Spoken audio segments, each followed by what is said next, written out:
अब देखो बेटा, तो यहाँ से देखेंगे, लिखो माना कोई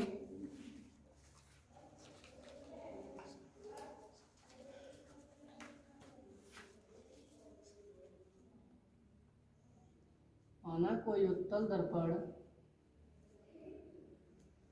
SPS डैश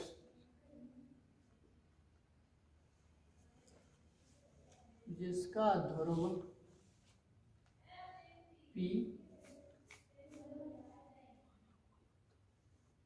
वक्रता केंद्र C एवं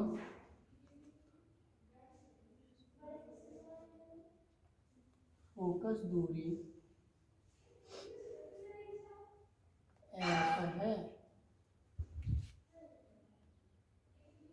F है, इसके सामने ध्रुव P से स्मॉल e दूरी पर कोई वस्तु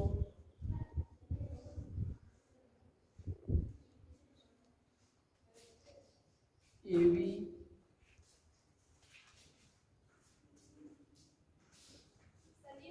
नमस्ते बेटा रखी है, जिसका इस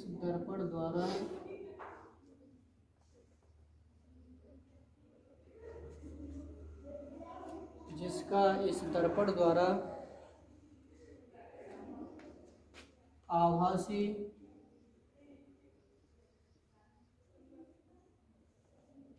सीधा एवं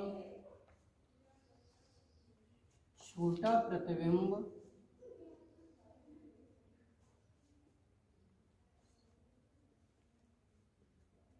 II डैश दर्पण के पीछे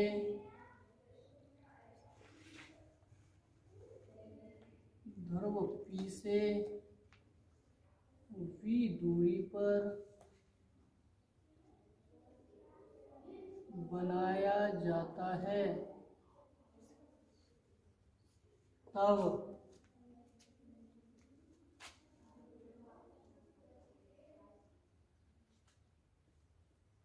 समरूप त्रिभुज, अब लिखना बंद कर दो, इधर देखो, तब समरूप त्रिभुज हमने तो बताया था एक हो जाएगा ABC, तो एक त्रिभुज हो जाएगा ABC एवं दूसरा त्रिभुज हो जाएगा CII, तो यहाँ से हो जाएगा CII डैश। समरूप हमने तुम्हें बताओ तो जा की ऊंचाई उसकी ऊंचाई का अनुपात उसके आधार का अनुपात आपस में कैसा होता है, बराबर। तो इसकी ऊंचाई कितनी है AB, कितनी है AB, उसकी ऊंचाई कितनी है पता है II डैश, इसका आधार कितना है BP, B से लेके सॉरी BC क्या होगा, क्योंकि जो C आपके पास ABC, तो यानी आधार हो जाएगा BC, उसके बाद उसका आधार कितना हो जाएगा पता है CI, तो उसके बाद समीकरण नंबर दे देते हैं 1। इसी प्रकार जब इसी प्रकार जब हम निकालेंगे बाबूजी, तो त्रिभुज हमारे पास हो जाएगा MNF, कौन सा हो जाएगा MNF, एवं बाबूजी जहाँ से देखो त्रिभुज FII में, देखो ये तो हमारे पास हो गया, ये हमारे पास चल रहा है MN और J है पूर्व हमारे पास त्रिभुज कौन सा है F, और इसी के अंदर एक दूसरा त्रिभुज इसी के समरूप बन रहा है, वो क्या बन रहा है FII डैश। तो इसी तरह से बताओ इसमें ऊंचाई जो MNF में ऊंचाई क्या होगी पता है MN, ऊंचाई क्या होगी MN, जहाँ में ऊंचाई क्या है II डैश, तो यहाँ से हो जाएगा II डैश। इसमें आधार बाबूजी है हमारे पास NF, क्या है NF, और इसमें जो आधार है वो हमारे पास तुम्हें मालूम ही IF, क्या है IF। अब बट हमारे पास तुम्हें मालूम है समांतर किरणें हमेशा समान होती हैं, समान दूरी पर होती हैं, ए बी की ऊंचाई और एम एन की लंबाई कैसी है, बराबर। तो बट हमारे पास एम एन की जगह हम लिख सकते हैं का ए बी। अब जो एन और पी के बीच की दूरी अत्यंत सूक्ष्म है और नियम भी कहता है कि सभी दूरियां ध्रुव पी से मापी जाती हैं। तो एन एफ की जगह हम क्या लिख सकते हैं बाबूजी, पी एफ। क्या लिख सकते हैं, पी एफ। अब बाबूजी रख दो तो हमारे पास एम एन की जगह ए बी, इसलिए एम एन की जगह ए बी रख दिया, A B upon I I dash बराबर पी एफ और अपॉन हमारे पास हो गया आई एफ। समीकरण नंबर दे दिया 2। अब यहाँ से लिख देते हैं समीकरण 1/2 से, समीकरण 1/2 से। अब 1/2 से निकालेंगे तो हमारे पास ए बी बट्टे आई आई डैश। तो देखो इनकी लेफ्ट हैंड साइड कैसी है, सेम। ए बी बट्टे आई आई डैश, ए बी बट्टे आई आई डैश सेम है, तो राइट हैंड साइड कैसी होगी, सेम होगी। या ऐसे लिख सकते हो समीकरण 1 में ए बी बट्टे आई आई डैश का मान समीकरण 1 से समीकरण 2 में रखने, तो बामे तक ए बी बट्टे आई आई डैश को मान का तो बी सी और ताके बट्टे तो सी आई, और जालन का चल रहा हुआ है पी एफ और ताके बट्टे आई एफ। समीकरण नंबर का आएगा तीसरा। अब जहाँ से देखो बट हमारे पास जहाँ से देखेंगे, अब हमें मान निकालना बी सी बराबर बी सी की दूरियां। तो तुम्हें मालूम सभी दूरियां कहाँ से नापी जाती हैं, ध्रुव से, यानी पी से नापी जाती हैं। चाहे नापो आगे चाहे नापो पीछे, नापनी पड़ेगी आपको दूरियां पी से। कहाँ से नापनी पड़ेगी, पी से। तो जहाँ से देखो तो बी सी चाहिए, बी सी पूरी तो हमें मालूम ना है लेकिन दो भागा ना मालूम हमें का B P plus K P C, B P plus K P C, और बराबर जो हमारे पास है बाबूजी वो दूरी है जाएगी बी सी। क्या हो जाएगी, बी सी। तो जहाँ से देखो बीपी को मान कितना था, बी से लेके पी तक माइनस यू प्लस पी से लेके सी तक, पी से लेके सी तक कितना था वो है 2f। तो सीधे सीधे 2f आई गई समझ में। yes, sir। अब बाबूजी यहाँ से देखो, अब देखिए, अब जहाँ से हमें दूसरी दूरी निकालनी है सी आई। क्या निकालनी है, सी आई, सी आई। अब यहाँ से देखो सी आई चाहिए, ये वाली दूरी चाहिए, और सभी दूरियां नापी कहाँ से जाती हैं, तो पीसी में से हम पी आई घटा देंगे तो क्या मिल जाएगा, सी आई। पीसी में से अब हम पी आई घटा देंगे, पीसी में से पी आई घटा देंगे तो इतनी तरह जाएगी सी आई। Yes sir. तो उसके बाद जहाँ से हो जाएगा पीसी माइनस पी आई और बराबर रह जाएगा सी आई। अब पीसी की वैल्यू कितनी है 2f माइनस पी आई की वैल्यू कितनी, देखो पी से लेके आई तक जो हमने तो बताया था कौन सी दूरी है बी, तो 2f माइनस बी तो देख रही हो। अगला हमारे पास पीसी माइनस पी आई शेष रहेगा सी आई।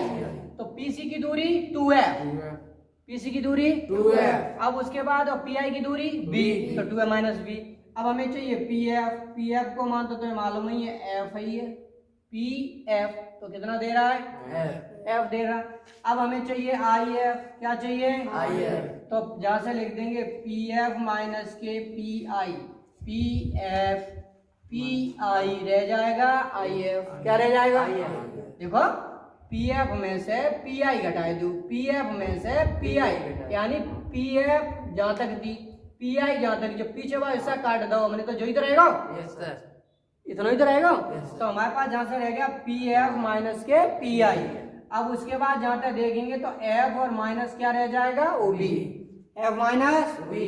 अब जहां से समीकरण 3 में, किसमें बाबूजी समीकरण 3 में सभी के मान रखने पर, तो जहां से देखो सभी के मान रखने पर, अब मान रखो समीकरण 3 था मेरे पास बाबूजी BC, यहाँ से क्या था BC। अब जहां तक तुम्हें लिख देते हैं हमारे पास तो BC बट्टे CI बराबर PF ताकि बट्टे IF। अब जाकी वैल्यू हम रखेंगे, जाकी वैल्यू रखो BC की वैल्यू निकाली माइनस यू और प्लस के 2F।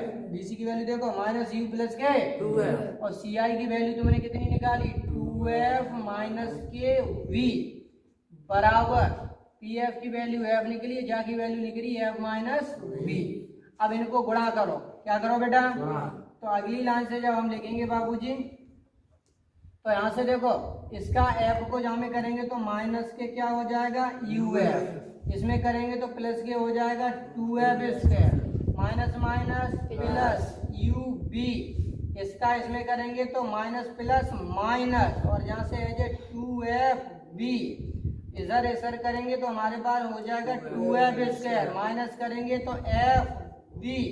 अब देखो 2f² प्लस के 2f² प्लस के का है गए जालंग प्लस राउंड माइनस के उस साइड ले जा, तो जहाँ से देखो जालंग प्लस खाली क्या है यू बी बराबर जे हमारे पास 2f_b माइनस के uf, जे माइनस के वालंग का गए जाएंगे, अब जे माइनस के हते सो का गए जाएंगे, और जे पहले तक आगे चल रहे हैं, अब जहाँ तक घटाए दो तो यू बी और यहाँ से यू एफ, यहाँ से जब हम घटाएंगे तो प्लस के हमारे पास हो जाएगा एफ बी। समीकरण नंबर बाबूजी हमारे पास हो जाएगा 4, क्या हो जाएगा 4। अब जहाँ से लिख देते हैं समीकरण 4 में, समीकरण 4 में यू बी एफ का भाग देने पर, क्या करने पर, अब जहाँ से यू बी बट्टे यू बी एफ बराबर यू एफ बट्टे U B F plus F B बट्टे U B F, F B से एफ बी कटेगा और यू एफ से यू एफ, यू बी से, तो यहाँ से बचा 1/f equal to 1/b plus 1/u equal to बाबूजी यहाँ से हो जाएगा, यही हमारे पास यूबीएम में होता है संबंध। क्या होता है संबंध होता है, ठीक है। अब बाबूजी जैसे हमारे पास यहाँ से तुमने देखा तो मैंने यहाँ से निकाल लिया, तो ये हमारे पास होता है संबंध। हम चाहते तो यहाँ से एक दूसरा फॉर्मूला और निकाल सकते थे, यहाँ से हमें एफ क्या मिल रहा था कॉमन, तो हमारे पास यहाँ से था आगे इक्वेशन बाई इक्वेशन नंबर 4। अब यहाँ से देखो जहाँ से हम निकाल सकते थे यू बी बराबर जालन से हमें एफ का मिल रही है कॉमन, तो एफ और जहाँ से बचता यू और प्लस के क्या बचता यू बी, ये गुणा में काय में चले जाते हैं, तो एफ बराबर आ जाता यू बी बट्टे यू प्लस के। हम सीधे सीधे ये भी सूत्र लगा सकते हैं, उतार लीजिए फटाफट।